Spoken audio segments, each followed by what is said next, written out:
अभी सब्सक्राइब करें हमारा चैनल और पाएं अनोखा बंधन के सारे शानदार एपिसोड्स। अनोखा बंधन।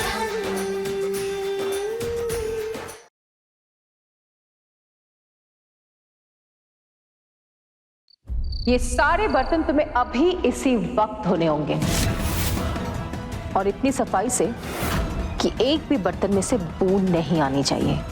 लेकिन ये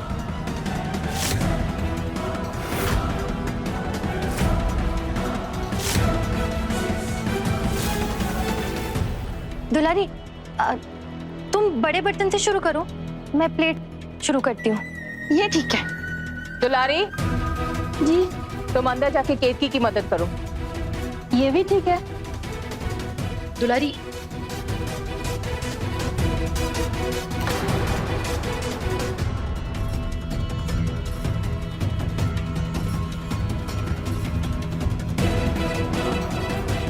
ऐसे खड़े होके धोगी, नीचे बैठ के अच्छे से साफ करो।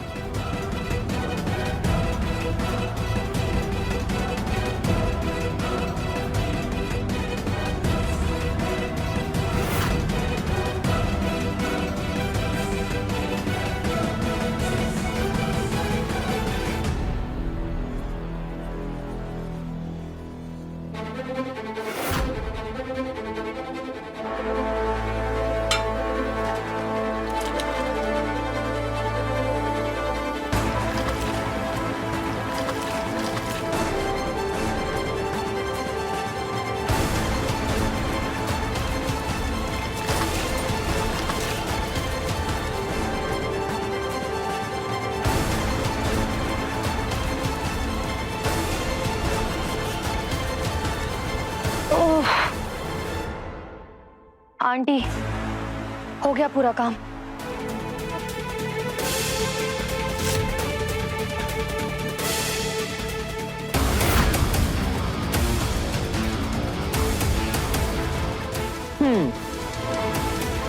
दुलारी, जी हाँ। ये सारे बर्तन उठा के बाहर फेंक दो।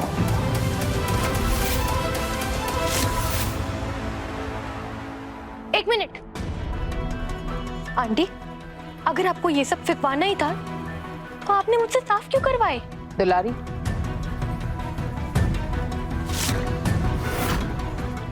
वो क्या है ना, कुछ लोग ऐसे होते हैं जिन्हें दंड दिए बगैर पाठ नहीं पढ़ाया जा सकता। आशा करती हूँ अब तक तुम समझ चुकी होगी। किस घर की बहू बनने का सपना तो तुमने देख लिया, लेकिन आगे का रास्ता इससे भी ज्यादा कठिन होने वाला है। प्रेमिका से पत्नी बनना बहुत आसान है, लेकिन एक घर की बहू वही बन सकती है जिसके अंदर संस्कार होते हैं। वो आदर्श बहू जो पूरे परिवार को जोड़ के रखती है, जो पूरे परिवार की अन्नपूर्णा है, जिसकी मर्यादा परिवार की नींव है। लेकिन जो धर्म से कोसों दूर हो, उससे मर्यादा की उम्मीद क्या ही करें।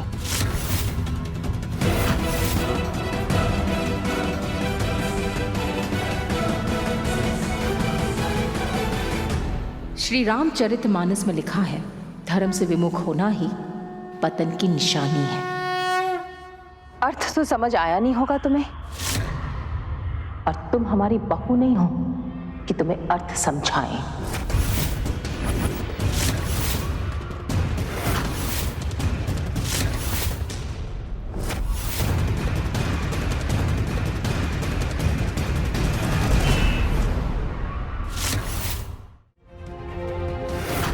वरदान जब भी घर आता था तो बड़े शौक से फिश करी खाता था, और सिर्फ मछली ही नहीं, वरदान तो चिकन मटन सब खाता था। पंचगव्य में बहुत शक्ति होती है, ये तुम्हारी सारी अशुद्धता को शुद्धता में बदल देगी। ये लो खाओ। पता नहीं हमारे लल्ला से ये पाप कैसे हो गया, इतना सुलझा हुआ है वो, लेकिन परवरिश तो हमारी बहू की हुई है ना। हमें भी लगता है कि आप जो कह रही शायद वो सही है, खोट हमारे परवरिश में ही है।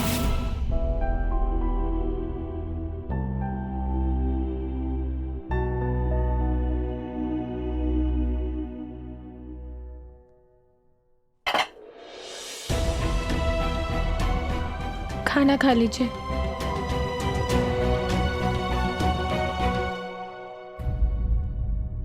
भूख नहीं है मुझे।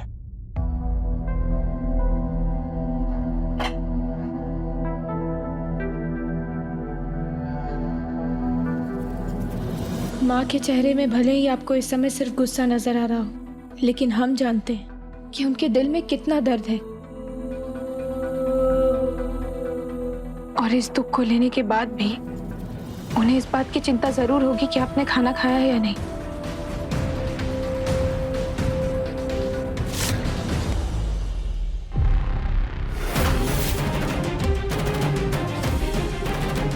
उनके लिए खा लीजिए।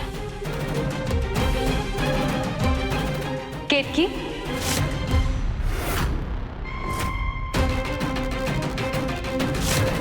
जब तुमने तय कर लिया है कि तुम ये घर छोड़ के जाने वाली हो, फिर ये नाटक क्यों कर रही हो? अरे जब वरदान से तुम्हारा कोई रिश्ता ही नहीं है तो फिर तुम्हें उसके खाने की फिक्र क्यों हो रही है? कालिंदी, अभी घर में कम तमाशा हुआ है जो तुम नया ड्रामा करने आई हो?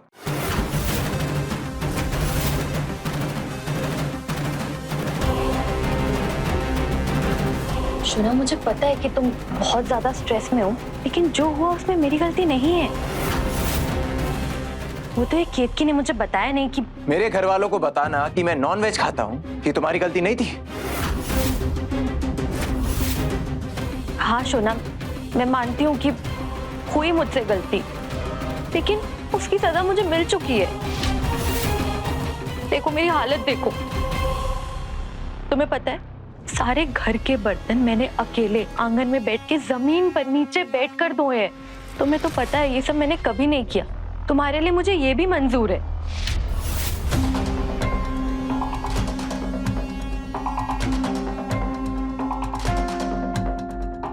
लेकिन ठीक है, इतना करने के बाद भी अगर फिर भी तुम्हें केतकी के साथ, ये तो सुन ही नहीं रहा है, लगता है कुछ करना पड़ेगा। ओह, कालिंदी, कालिंदी, कालिंदी क्या हुआ? आगे खोलो। क्या हो गया ऐसे एकदम से? हम पानी लेकर आते। मम्मा, आज आप मुझे कौन सी कहानी सुनाओगे? ओह, ओह, ओ माँ।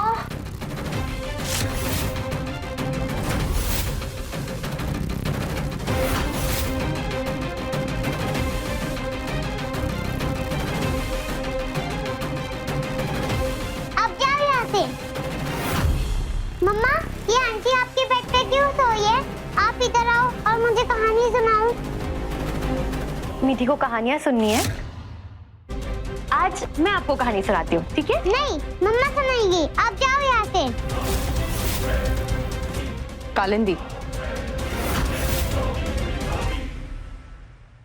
बाहर आओ।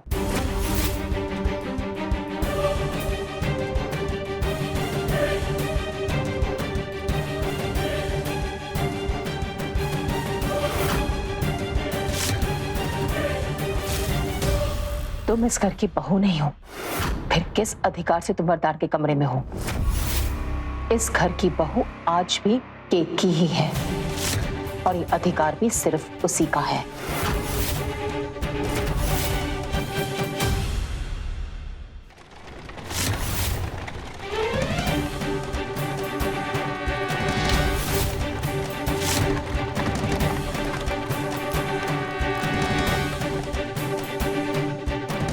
हमारा सारा सामान हमने इस सूटकेस में पैक कर दिया है।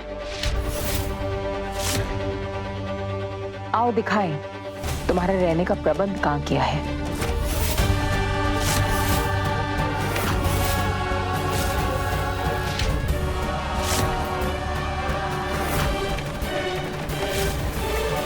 ज्यादा खुश होने की जरूरत नहीं है केतकी।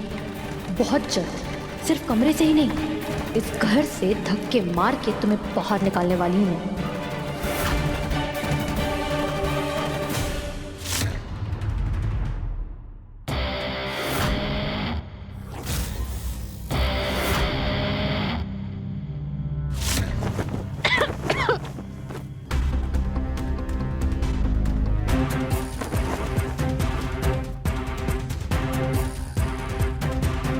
आंटी, यहाँ कैसे रहूंगी मैं? घर में कोई और कमरा नहीं है क्या? धीरे, घर के बाकी सब सो रहे हैं। ठीक है, यहाँ पर मैं कोई और कमरे में रुक सकती हूँ क्या? यहाँ एसी भी नहीं है, मैं मर जाऊंगी गर्मी से। तुम्हें इस घर की छत के नीचे जगह मिली, वही बहुत बड़ी बात है। घर में कमरे तो बहुत हैं, लेकिन इस समय तुम्हारा स्थान सिर्फ यही है। लेकिन आंटी,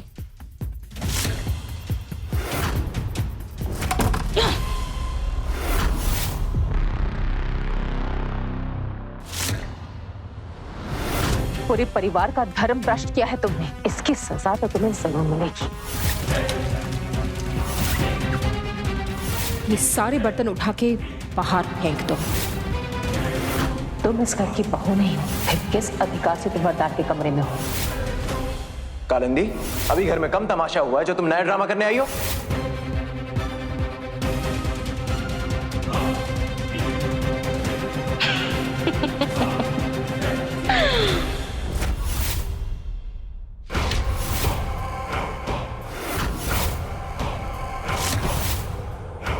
वरदान के दिल में जगह बनाने के लिए कितने पापड़ बेले तुमने, फिर भी उसके घर में ये धूल से भरे हुए सामान के साथ ही जगह मिली तुम्हें। बहुत बड़े बड़े सपने देखे थे ना तुमने, इस घर पे राज करूंगी। क्या हुआ उन सपनों का? टूट गए?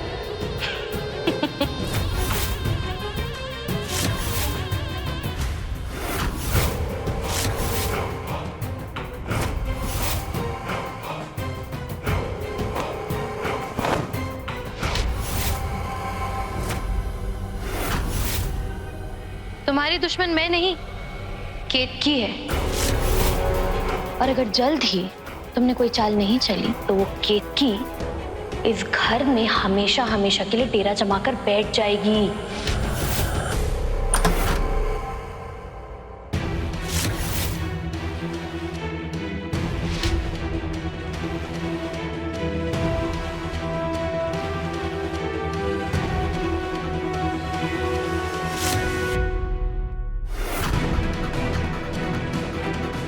हमारे यहाँ दुश्मन को भी खाली पेट नहीं सुलाते हैं। ये लो, खाना खा लो।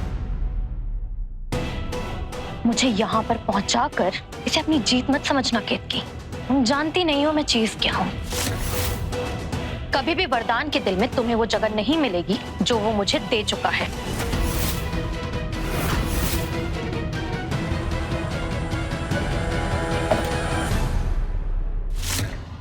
वो जगह लेना कौन चाहता है? हम अब भी वरदान जी की पत्नी हैं। उनकी आत्मा, उनका नाम, उनका परिवार, वो अब भी हमसे जुड़ा हुआ है। वो बात अलग है कि भविष्य में हम उनसे जुड़े ना रहना चाहें, लेकिन वो परिवार, वो अब भी हमारा अपना है। तुमने भले ही इस घर में जगह पा ली हो, लेकिन इस परिवार वालों के दिल में हमारे लिए जो जगह है वो तुम कभी नहीं पा पाओगी। इतना भरोसा मत रखो इस परिवार के ऊपर, क्योंकि जिस दिन ये परिवार तुम्हें धक्के मार के इस घर से बाहर निकालेगा ना, उस दिन तुम्हारा ये भरोसा हार जाएगा। हार हमारे भरोसे की होती है या तुम्हारे इस परिवार के तोड़ने की सपने की, वो तो समय ही बताएगा। मुझसे उलझना बहुत महंगा पड़ेगा केतकी। जिसके पास परिवार के आशीर्वाद का धन हो, उसे सस्ते या महंगे का क्या डर। खैर, हमने बाहर पड़े हुए धुले बर्तन देखे, उससे पता चलता है कि तुमने दिमाग भी बहुत चलाया है और हाथ भी। अब बिना मतलब जबान चलाकर और क्यों थकना चाहती हो? जितना ऊंचा उड़ोगी ना केतकी, इतनी जोर से गिरोगी।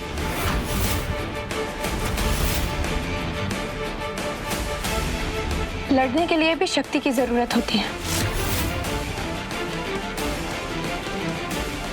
खाना खा लो, वरना कहीं ऐसा ना हो कि कमजोरी के मारे तुम ही मुंह के बल गिर जाओ।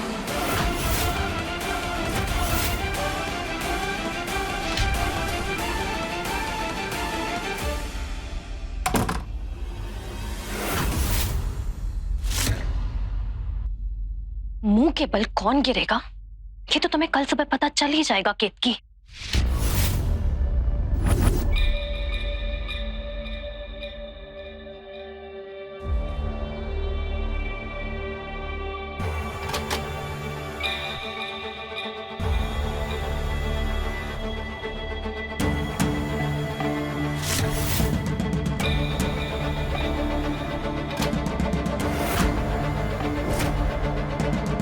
जिस परिवार को तुम अपनी ताकत समझती हो ना, अब देखना केतकी कैसे मैं वरदान को पूरे परिवार से दूर कर दूंगी।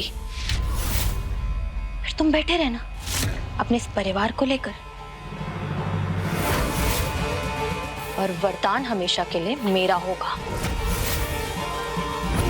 अब बस मुझे उस दिन का इंतजार है जब मैं कालिंदी वरदान तिवारी बनके तुमसे एक एक बेइज्जती का हिसाब लूंगी।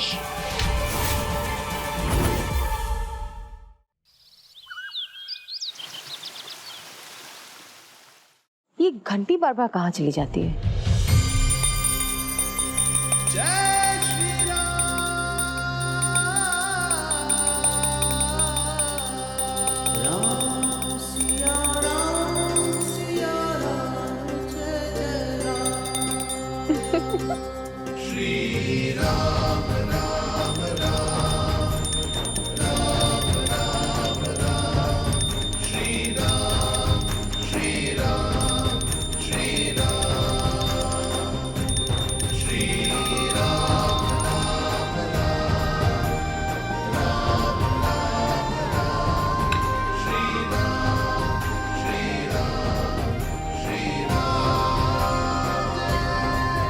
राम जी करे हमारे जीवन में ऐसी कोई सुबह ना हो जब सबसे पहला चेहरा हम तुम्हारा ना देखे। आखिरी कुछ दिन तो बचे हैं तुम दोनों के एक साथ पूजा करने के लिए।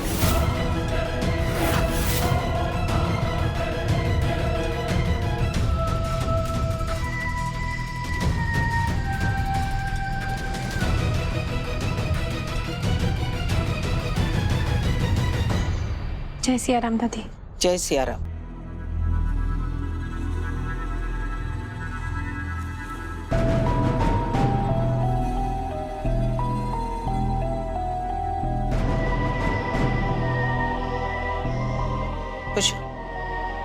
आप ऐसा क्यों कह रही अम्मा?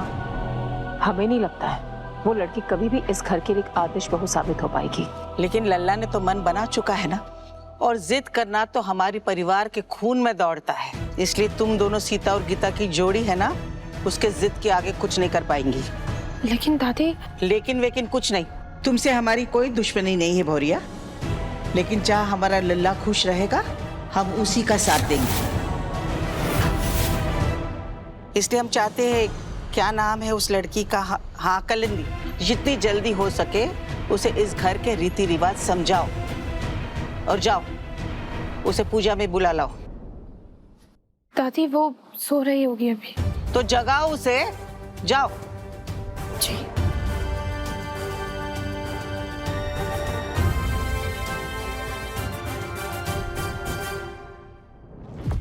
सुनो, उठ जाओ। सुनो, अभी नहीं, 10 बजे उठाना। तुम्हें दादी ने तुरंत बुलाया है।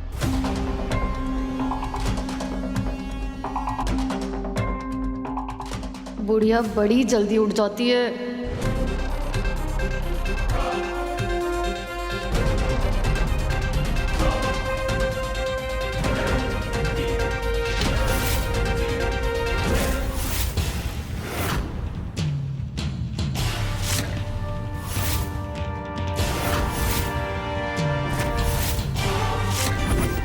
कालिंदी शादी के जोड़े में?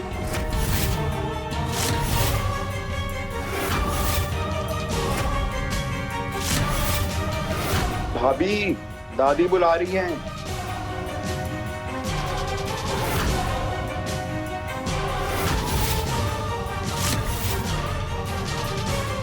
जी आए।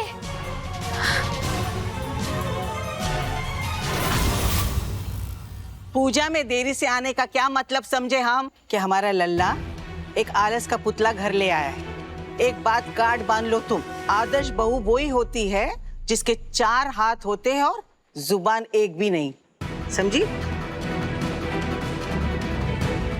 ये लो, गार्ड बांधने के लिए पल्लू भी तो होना चाहिए ना। और ये तुम फैशन वैशन के जो कपड़े पहनती हो ना, ये घर में नहीं चलेंगे। हमको तुम हमेशा साड़ी में दिखनी चाहिए। जी जी दादी, आपने हमें बुलाया? तुम्हें याद है ना, हमने तुमसे कहा था कि नाश्ता तुम बनाओगी। जी दादी, नाश्ता तैयार हो गया, बस चाय बनानी बाकी हाँ, तो फिर जाकर चाय बनाओ। हम सुंदर है तो इसका मतलब क्या मुंह ताकते रहोगी? जाते हैं दादी। जाओ।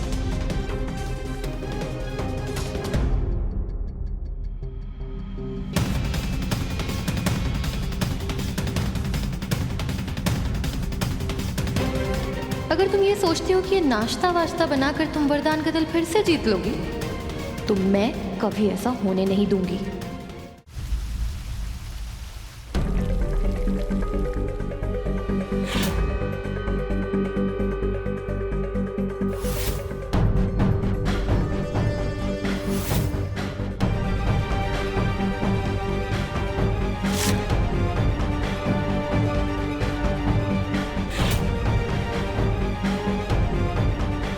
वैसे साड़ी में मैं तुमसे ज्यादा अच्छी लगती हूँ, है ना?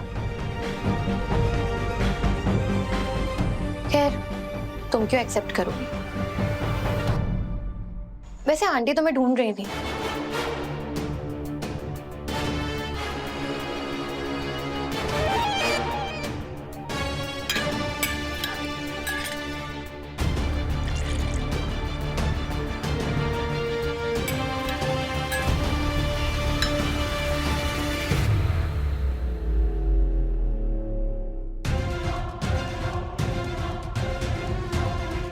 कालिंदी ने हमें जानबूझकर बाहर भेजा क्या? लेकिन वो रसोई में क्या करने आई होगी?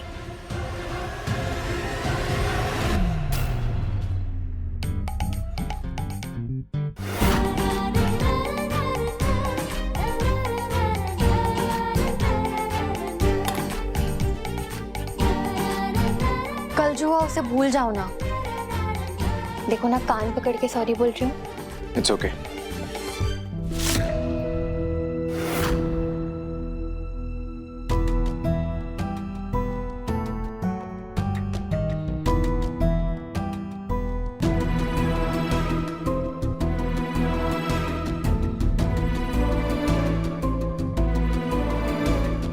मिनट, मैं तुम्हारे लिए यहाँ आई हूँ, तुम कहाँ जा रहे हो? नीचे सब नाश्ते पे इंतजार कर रहे हैं मेरा। बैठ दो, इधर आओ तुम मेरे साथ। कालिंदी। हाँ हाँ, बैठो बैठो। देखो, अगर तुम चले जाओगे तो मैंने जो इतनी मेहनत से तुम्हारे लिए ब्रेकफास्ट बनाया उसका क्या होगा? देखो, केतकी ने जो तुम्हारे लिए नाश्ता बनाया होगा उसमें तो सिर्फ नमक मिर्ची होगा, लेकिन जो मैंने बनाया है उसमें मेरा प्यार भी।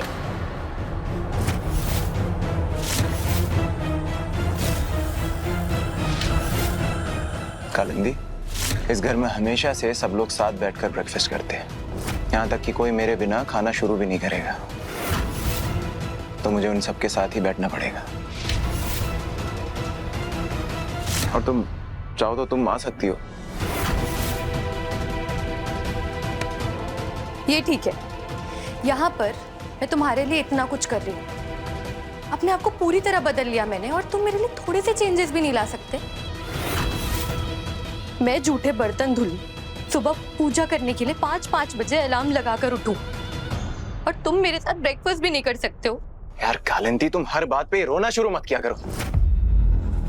चलो आप साथ में बैठ के ब्रेकफास्ट करते हैं।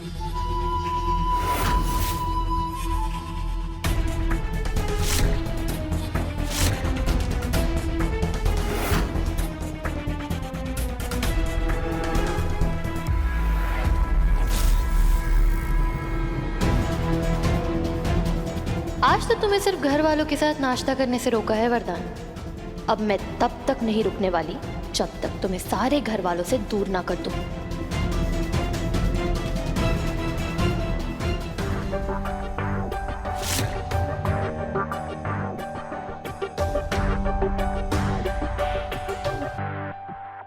वैसे साले साहब से एक बार पूछ लिया जाए कि वो नाश्ता करने आने वाले हैं या नहीं।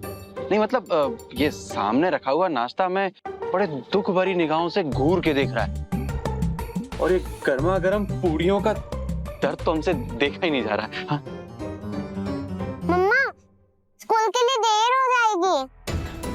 रूबी, जरा पूछो लल्ला से कि वो कितनी देर में आ रहा है। आ गए वरदान भाई।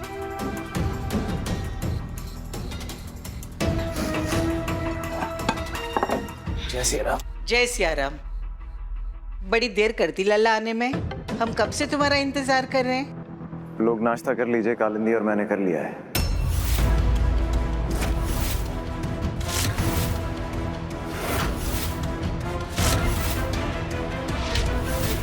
भैया एक बार कम से कम बता तो देते, और पहले तो कभी आपने अकेले नाश्ता नहीं किया। आदत डालो वरुण, इस घर में अब से बहुत कुछ ऐसा हो रहा है जो पहले कभी नहीं हुआ।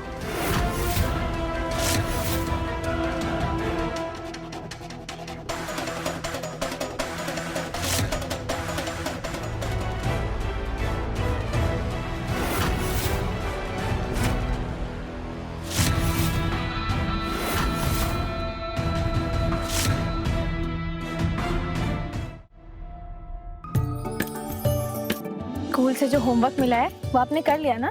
हाँ कर दिया, और पिगी अंडरवेयर की पोयम भी याद कर ली। अरे वाह, हमारी बच्ची तो बहुत होशियार हो गई है। याद आया मम्मा, ड्राइंग बुक तो बेड पर ही छूट गई। जाओ जल्दी से लेकर आओ। भौरिया, एक प्याली चाय पिला देना। जी दादी, अभी आई।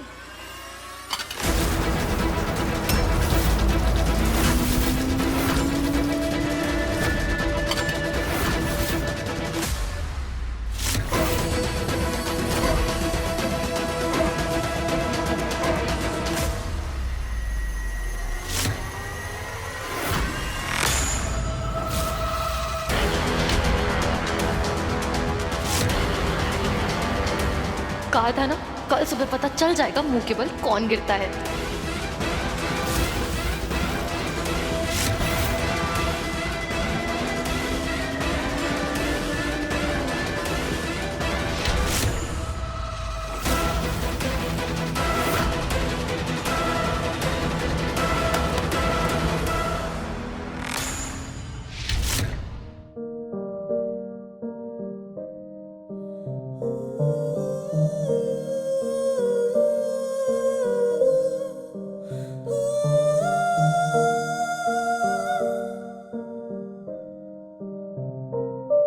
कभी पंख ख्वाबों में तूने लगाए, पंखों पे हीरे मोती जड़ाए, हवाओं की तू चाल चलने लगी थी, बाहों में आकाश भरने लगी थी, मगर आज आंगन में उलझा है मन, अनोखा बंधन।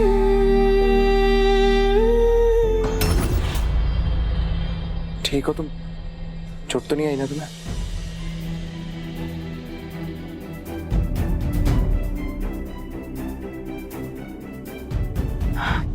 ऐसे कैसे फिसल गई तुम?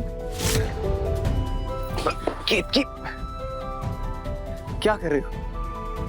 रुको। वरदान जी, हम चले जाएंगे। चुप, एकदम चुप। अब तुम कुछ नहीं बोलोगी। हर बात पे जिद करना जरूरी नहीं है। वरदान को भी पता नहीं क्यों इतनी चिंता हो जाती है इसकी। दूसरों से शिकायत करके क्या ही फायदा जब अपना ही सिक्का खोटा हो।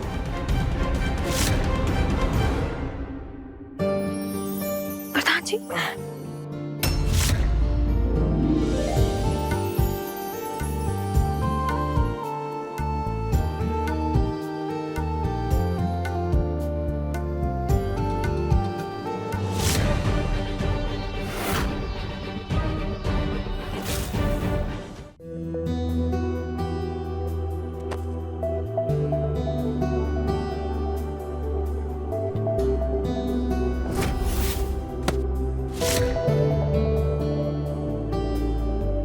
हाँ जी, हम कर लेंगे। जिद मत करो।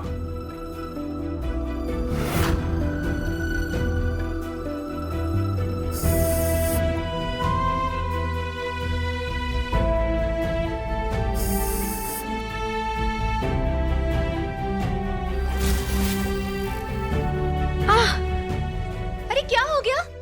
क्या हुआ? इसका पैर फिसल गया था। अरे केत की भाभी फिसल गई, चोट लग गई उन्हें, जल्दी आइए। अरे क्यों इतनी जल्दबाजी करती हो भौरिया? अरे मिट्टी अगर चलते चलते कहीं गिर भी गई तो समझ में आता है, और अगर मिट्टी की मम्मी भी गिरने लगी तो समस्या हो जाएगी ना। चोट तो नहीं लगी ना कहीं तुम्हें? नहीं नहीं दादी, हम ठीक हैं। वो पता नहीं कैसे अचानक चलते चलते फिसल गए। लगता है किसी की बुरी नजर लग गई।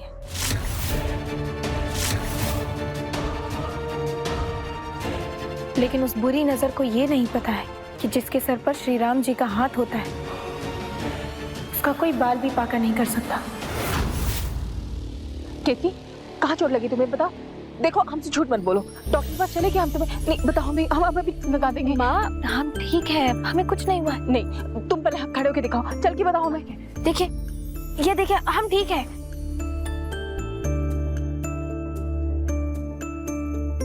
वरदान भैया, ये ऑफिस की कुछ पेमेंट्स आई हैं, ये रिलीज करनी।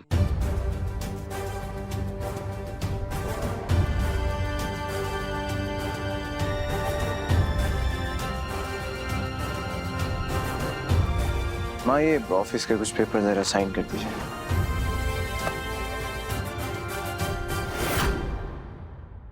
ऑफिस के पेपर्स पर इनके साइन क्यों चाहिए? कहीं ऐसा तो नहीं कि वरदान ने सब कुछ इनके नाम पर कर रखा है?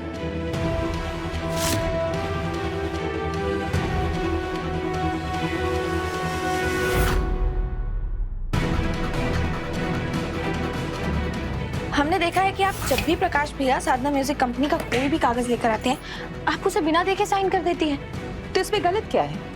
सारे कागज तो वरदान से पूछ के ही बनते हैं ना। और वैसे भी हमें कारोबार के बारे में कहाँ कुछ समझ आता है। लेकिन फिर भी माँ, हमने तो यही सीखा है कि कभी भी किसी भी कागज को देखकर साइन करना चाहिए। आजकल जमाना बहुत खराब है। क्या हुआ माँ, साइन कर दीजिए। प्रकाश बेटा, ये 50 लाख का बिल ये किसके लिए है बेटा?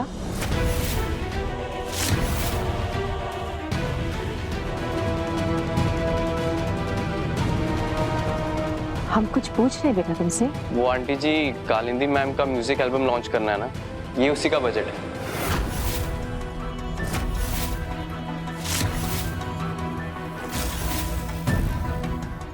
लाख?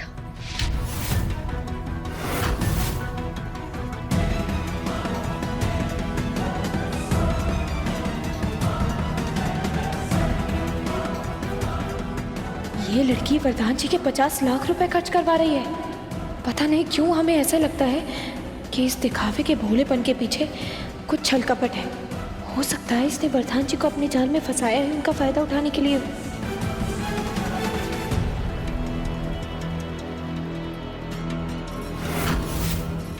माँ, लेकिन आज तक आपने कभी बिजनेस के अकाउंट्स के लिए मुझसे कोई सवाल नहीं किया। दुख भी इसी बात का है। हमें बहुत पहले से ये सवाल शुरू कर देने चाहिए थे। आंटी, एक मिनट। देखिए, वैसे तो बहुत बड़ी बड़ी कंपनी से मुझे ऑफर आए हुए हैं, लेकिन मैंने भी ठान लिया था कि अगर मेरा एल्बम लॉन्च होगा तो वरदान की कंपनी से ही होगा। अच्छा, जब तुम्हें इतनी बड़ी बड़ी कंपनियों से बुलावा आता है, यानी कि तुम तो बहुत अच्छा गाना गाती होगी, है ना? जी, तो बस भगवान की कृपा है जो इतना टैलेंट दिया। तब तो हम सब तुम्हारी कला देखना चाहेंगे। चलो, हम सबको कुछ गा के सुना दो।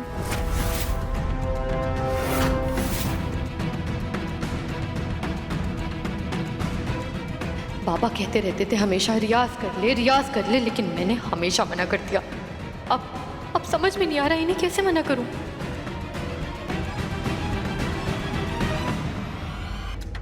आंटी, अभी कैसे गाना गाऊं? वो क्या है ना, मैं प्रोफेशनल सिंगर हूँ, तो मुझे सिर्फ माइक पर ही गाने की आदत है, नहीं तो मैं गा देती। माइक का प्रबंध करना कौन सी बड़ी समस्या है, अभी ले आते हैं। और सिर्फ माइक ही क्यों, पूरा लाउड स्पीकर ले आते हैं। आइए जीजा जी, चल।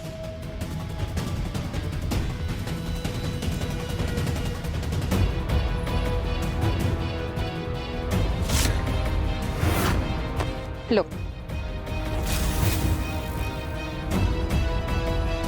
लीजिए, ध्वनि वाही और ध्वनि विस्तारक दोनों यंत्र आपकी सेवा में उपस्थित हैं। मतलब भोंपू तैयार है, बन जाइए अयोध्या आइडल। लीजिए।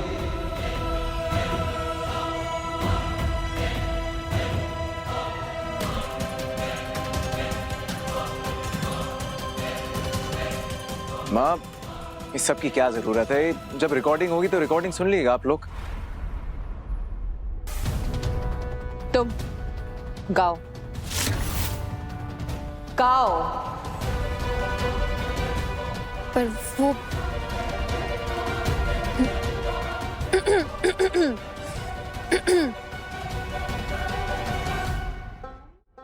तुम क्या मिले, तुम क्या मिले, तुम क्या मिले, तुम क्या मिले, हम ना रहे हम, तुम क्या मिले, तुम क्या मिले, तुम क्या मिले।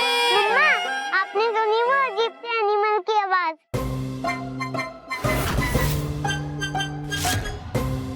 ऐसा लग रहा है कि बाहर कोई डॉन्की आ गया है। मीठी,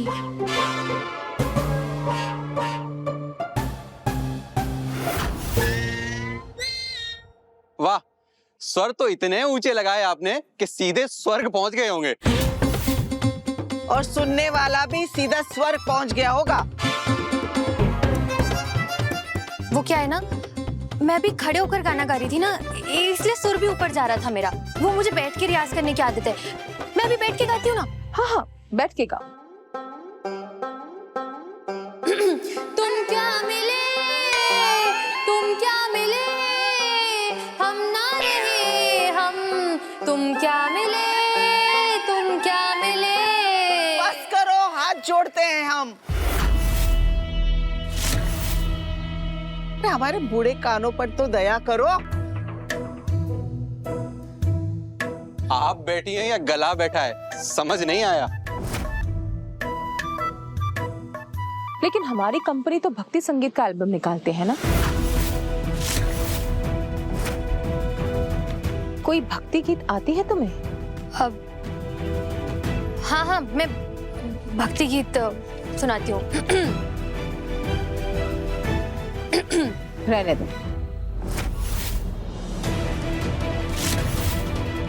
जिसके मन में भक्ति ही ना हो, वो क्या भक्ति गीत सुनाएगा?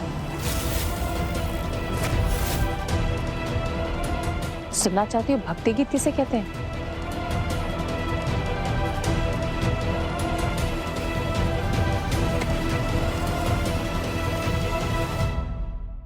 तुम ही कुछ सुना दो। माँ,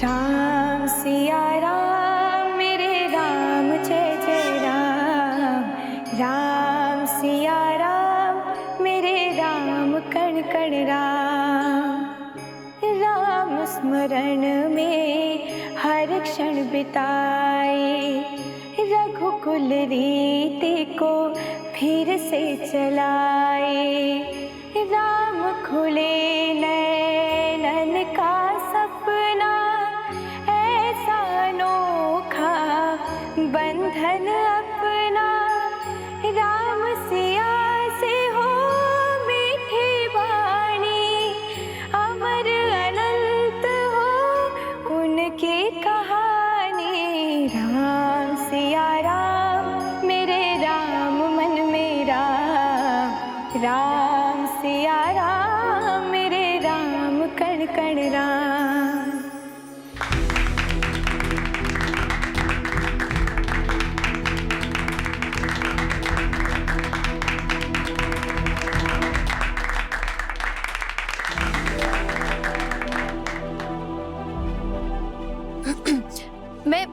मैं दूसरा भक्ति गीत गाकर सुनाती हूँ। हाँ रहने दो। संगीत आत्मा का दर्पण होता है। गाना गाने के लिए गला साफ करने की नहीं, आत्मा साफ करने की जरूरत है। माँ, इसे बस थोड़ी प्रैक्टिस की जरूरत है, रिकॉर्डिंग ठीक कर लेगी। हाँ हाँ।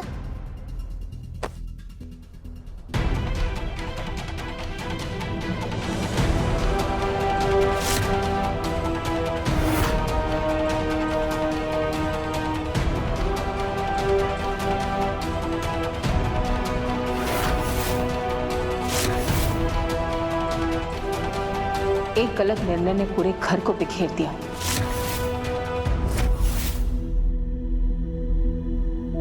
अब दूसरा गलत निर्णय लेके कारोबार नहीं बिखरने दे सकते।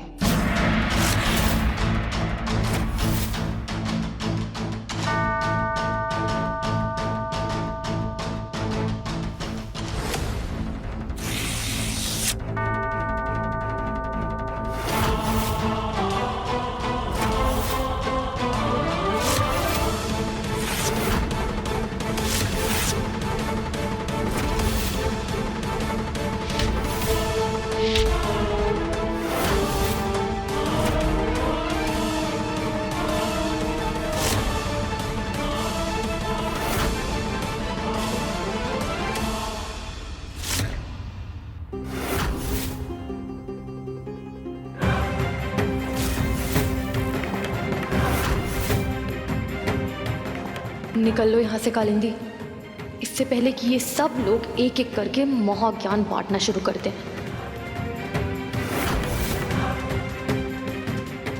वरदान, मैं 5 मिनट में रेडी होकर आती हूँ, फिर ऑफिस चलते हैं। रुको, तुम घर की बहू बनना चाहती हो या दफ्तर का बाबू?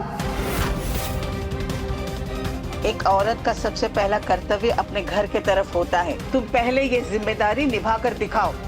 हाँ दादी, लेकिन कुछ नहीं, हमने मना किया है, तुम नहीं जाओगी। बस तुम्हें हम इस घर में काम करता हुआ देखना चाहते हैं, समझी?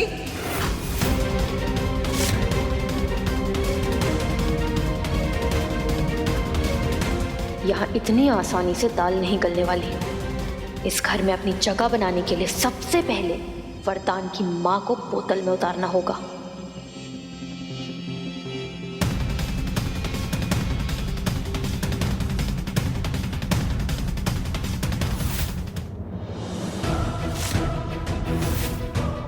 फोटो में ये शादी के जोड़े में थी। आखिर क्या है इसकी सच्चाई, हमें पता लगानी चाहिए।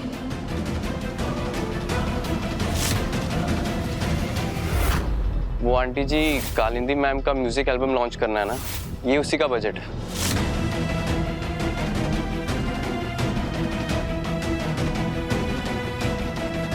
माँ, कालिंदी हमारे साथ चाहे जो कुछ भी कर रही हो, लेकिन पता नहीं क्यों हमें ऐसा लगता है कि वो हमारे परिवार के लिए भी सही नहीं है।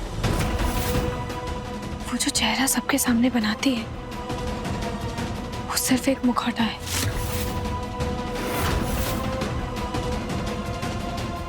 तुमने हमारी मन की बात छीन ली की। हमें भी ऐसा लगता है कि उसकी नजरें सिर्फ वरदान के पैसों पर है। आपको पता है माँ, हमने उसके सूटकेस में एक फोटो देखी। कैसी फोटो? माँ, उस फोटो में ना वो एक शादी के जोड़े में थी। उसके साथ कोई और भी था, लेकिन फोटो बीच में से मुड़ी हुई थी, इसलिए हम उसका चेहरा नहीं देख पाए। शादी के जोड़े में फोटो? हाँ माँ, लेकिन आप चिंता मत करिए, वो जो भी राज हम सबसे छुपा रही है, हम उसका सच पता लगा कर रहेंगे।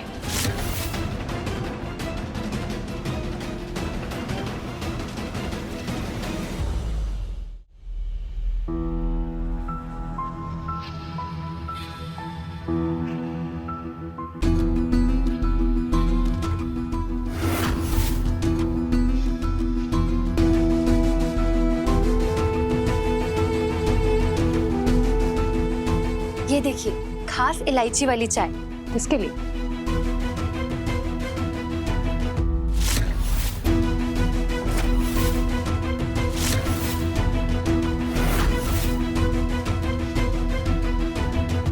हम दोनों के लिए।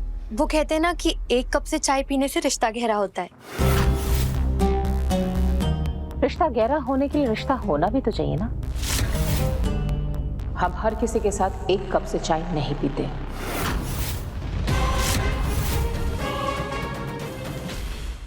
कोई बात नहीं, आप पी लीजिए। आपकी सेवा करने से ही तो मुझे खुशी मिलेगी।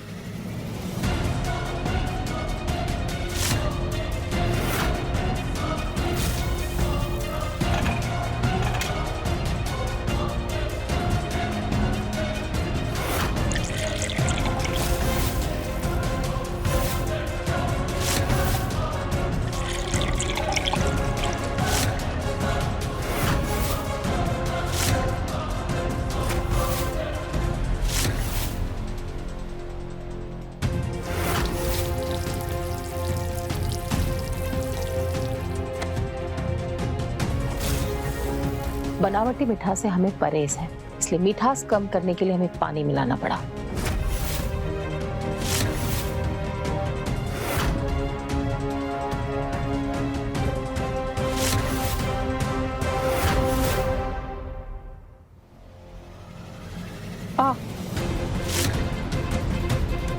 हमारी सेवा समझ के वो फर्श साफ कर देना।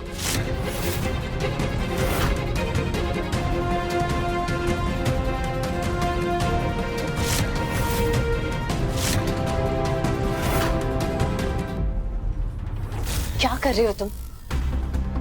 जाना है कानपुर और दिल्ली की टिकट कटा रही हो? क्या मतलब है आपका? हमारा ये मतलब है कि तुम्हारी दाल माँ के सामने ऐसे नहीं गलने वाली। तो कोशिश भी क्यों कर रही हो? अगर केतकी को अपने इशारों पर नचाना चाहती हो ना, तो तुम्हें सबसे पहले दादी को अपने वश में करना होगा। एक मिनट दीदी, अब आप मुझे कंफ्यूज कर रहे हैं। आपने मुझे पहले कहा कि आंटी को अपने साइड करो, मैंने वो करने की कोशिश की, लेकिन अब आप कह रही हैं कि दादी को। क्या है ये सब? क्या करना क्या है मुझे? दादी ही माँ तक पहुँचने की सीढ़ी है।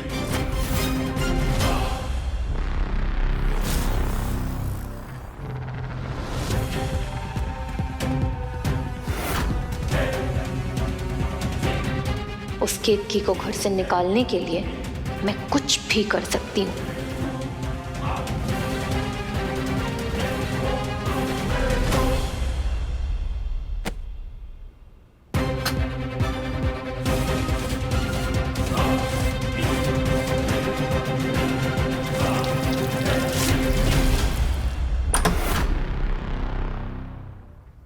शादी के जोड़े में फोटो तो देख ली, लेकिन फोटो मुड़ी हुई थी। किसके साथ है वो भी नहीं देख पाए। इस लड़की की पहेली सुलझाने के लिए हमें वो फोटो देखना बहुत जरूरी है।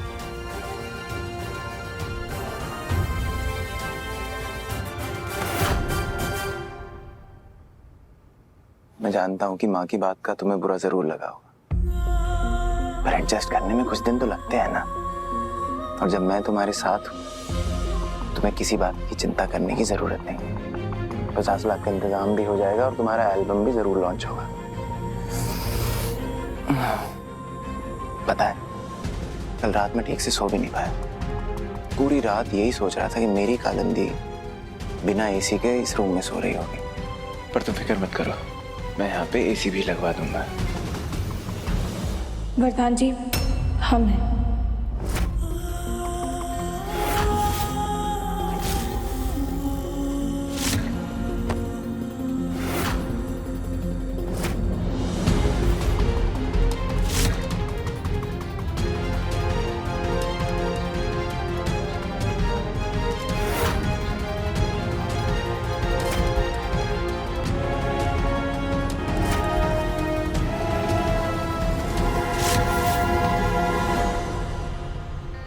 तुम यहाँ क्या कर रही हो?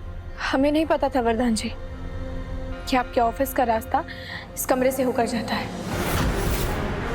नहीं तो हम यहाँ कभी नहीं आते।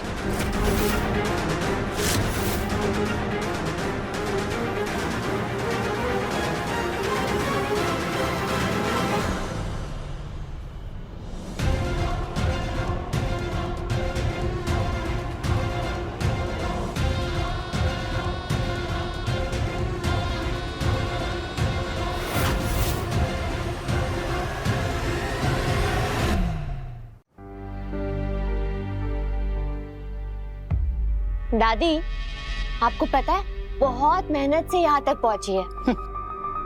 अरे बहुत गुणी है ये, लेकिन यहाँ ना किसी को इसकी कदर नहीं है। हमसे कह रही थी ये कि आपको देखकर ना इससे इसकी दादी की याद आती है। सच में दादी, आपको देखती हूँ तो ऐसा लगता है जैसे आपकी सेवा बस करती जाऊं, करती जाऊं, करती जाऊं। तुम्हारी दादी जिंदा है तो तुमने उनके भी पैर ऐसे ही दबाए होंगे। सॉरी दादी, जोर से हो गया ना। हमारी सेवा करने से कुछ नहीं होगा।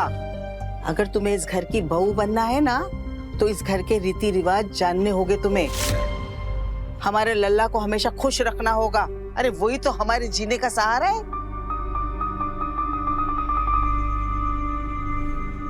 दादी, एक बात पूछूं? मैं इस घर में सबसे मिली, लेकिन वरदान के पापा को कभी नहीं देखा। कहाँ है वो?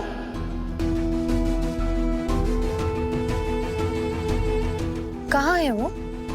चला गया वो इस घर को छोड़ के बहुत साल पहले, फिर कभी लौट कर ही नहीं आया। तो आप लोगों ने कभी उन्हें ढूंढने की कोशिश नहीं की? अब तुम्हें क्या पता है बेटा, इस सब की जिम्मेदार ना हमारी बहू है। उसी के वजह से हमारा बेटा घर छोड़ के चला गया। उसने उसे ढूंढने की बिल्कुल कोशिश भी नहीं की। यही तो वो ब्रह्मास्त्र है जिसकी मुझे तलाश थी। अब मैं आसानी से इस बुढ़िया को अपनी तरफ कर सकती हूँ।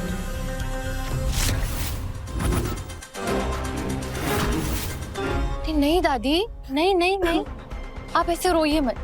मैं ये रोते हुए आपको नहीं देख सकती। ऐसा जरूरी नहीं है कि जो आज तक नहीं हुआ वो हो ही नहीं सकता।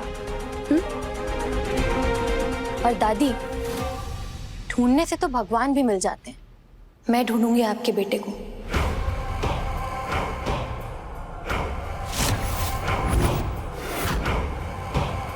सच में तुम ऐसा करोगी? हमारे बेटे को ढूंढने में हमारी मदद करोगी? हाँ दादी, आपको पता है, अगर मेरा बस चलता ना तो मैं अभी निकल पड़ती उन्हें ढूंढने के लिए। लेकिन मैं भी क्या करूं? मेरे पास इस घर की बहू का दर्जा नहीं है ना। अगर मैं इस घर की बहू होती तो बहू होने के हक से मैं जमीन आसमान एक कर देती अपने ससुर जी को ढूंढने के लिए। हम देंगे तुम्हें बहू का दर्जा। हम बनाएंगे तुम्हें लल्ला की पत्नी। बस तुम हमारे बेटे को ढूंढने में मदद करो हमारी। हमारे एकनाथ को ढूंढकर हमारे पास ले आओ। जीती रहो। बहुत जल्द हम तुम्हें सदा सुहागन रहने का आशीर्वाद देंगे। सुषमा, हमें रामायण का पाठ करना है। आइए दादी, हम आपको लेकर चलते हैं। हाँ।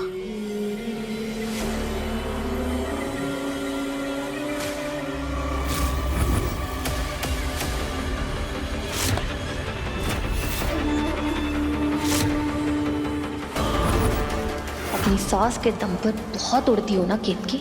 तुम्हारे खिलाफ सबसे बड़ा हथियार मिल गया है मुझे, तुम्हारी सास की सास।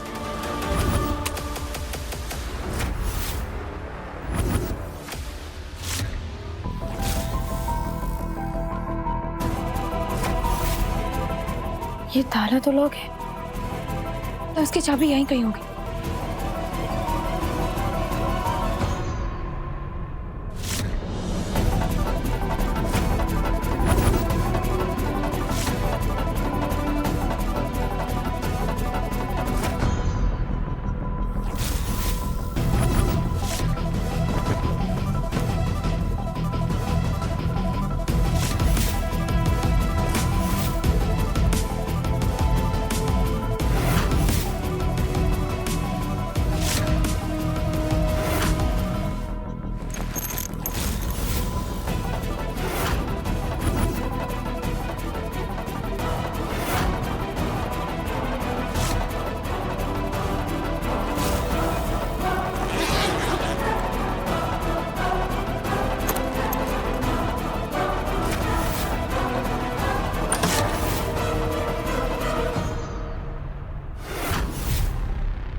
इसे अपना घर मानती हो ना, फिर अपने ही घर में चोरी कर रही हो।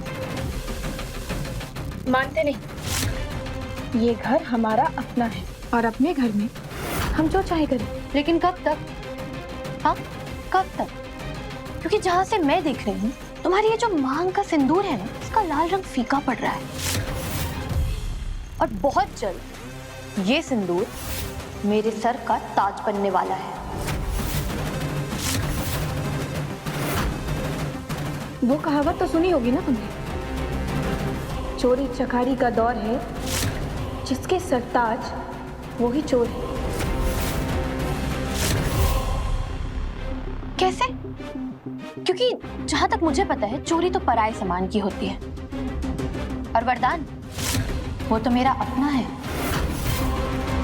लेकिन हाँ, बहुत जल्द तुम्हारे लिए पराया जरूर होने वाला है। कल ना तुमने देखा है और ना ही हमने, लेकिन एक बात हम बहुत दावे के साथ कह सकते हैं कि ये परिवार हमेशा हमारा अपना रहेगा और तुम पराई। केतकी, बहुत पुरानी खिलाड़ी हूं मैं। जब मैंने तुम्हारे वरदान को जीत लिया, तो ये तुम्हारे 2-4 घर वाले क्या चीज है? ज्यादा तेज मत दौड़ो, वरना कहीं लड़खड़ा कर गिर गई ना, तो तुम्हारे चेहरे का ये मुखौटा भी गिर जाएगा। और फिर खेल किसका खत्म होगा?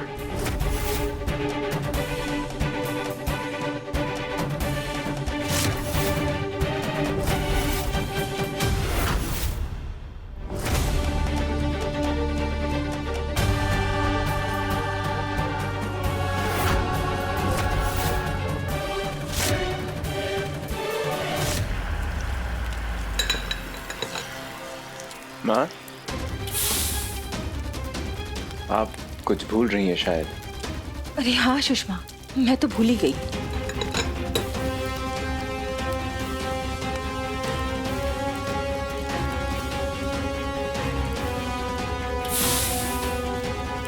माँ, वरदान को ऑफिस जाने के लिए देर हो रही है। वो नजर उतरवाने के लिए इंतजार कर रहा है। जो खुद बुरी नजर का साथ ना छोड़ना चाहे, उसकी नजर हम क्या उतारें?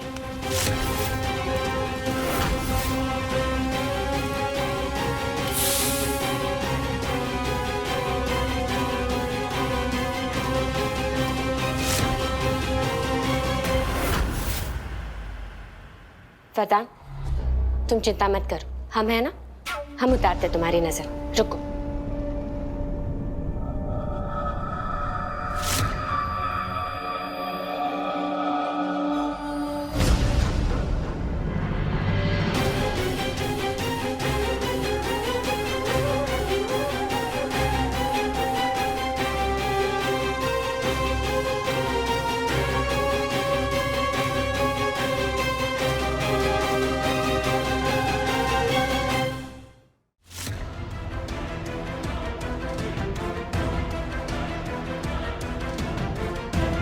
वो तस्वीर अगर दोबारा देख पाते तो शायद वो राज सामने आ जाता जो कालिंदी छुपा रही है।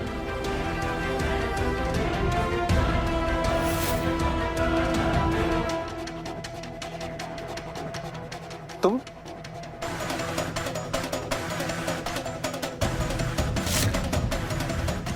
यहाँ क्या करने आई हो?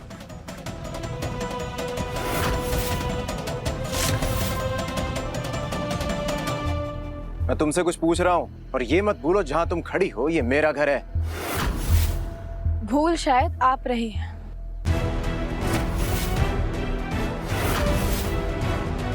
ये घर सिर्फ आपका नहीं, हमारा भी।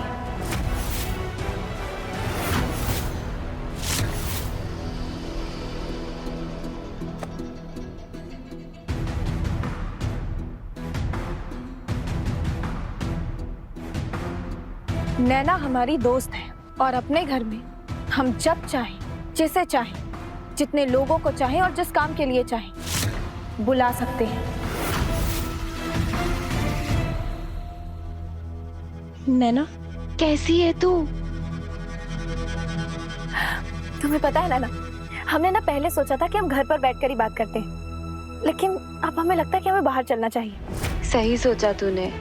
और वैसे भी पिछले 6 सालों में हमने चैन से बाहर की हवा भी नहीं ली।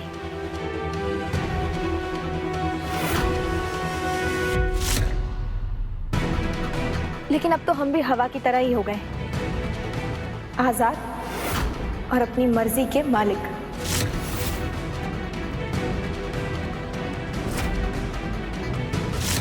अब चल। चलो। सुनो, वापस कब तक आओगी?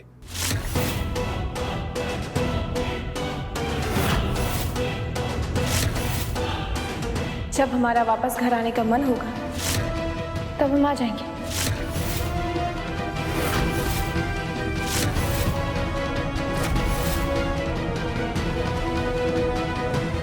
चलो नैना।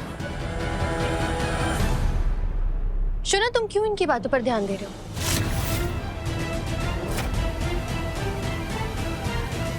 वैसे भी आज जो तुम्हारी इंपॉर्टेंट वाली मीटिंग है ना, तुम मीटिंग पर ध्यान दो और टाइम से खाना खा लेना।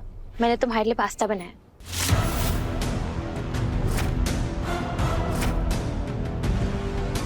क्या बात है वरदान जी, बाहर का पास्ता खाने का तो बहुत शौक था ना आपको। अब तो घर पर ही बाहर का पास्ता मिल रहा है।